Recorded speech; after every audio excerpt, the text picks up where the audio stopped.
রিয়া আর সোনা বাবাকে নিয়ে চলে গেছিলাম অসীম দাদার বাড়ির কালী পুজোতে। কি অপূর্ব সুন্দরভাবে কিন্তু প্যান্ডেলটা সাজানো হয়েছিল, আপনারাই খেয়াল করে দেখুন।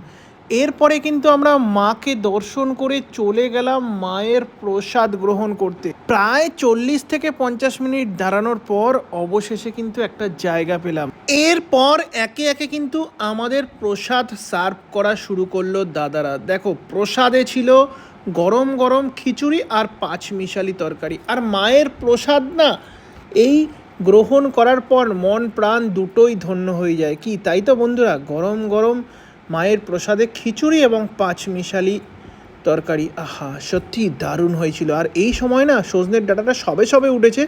এই সজনের ডাঁটা দিয়ে পাঁচমিশালি তরকারি করাতে তরকারিটার স্বাদও আরও কিন্তু বেড়ে গেছিলো। আর এপাশে সোনা বাবা আর রিয়া খেতে ব্যস্ত। আমি বললাম, রিয়া বলো কীরকম লাগছে? রিয়া বললো দারুণ।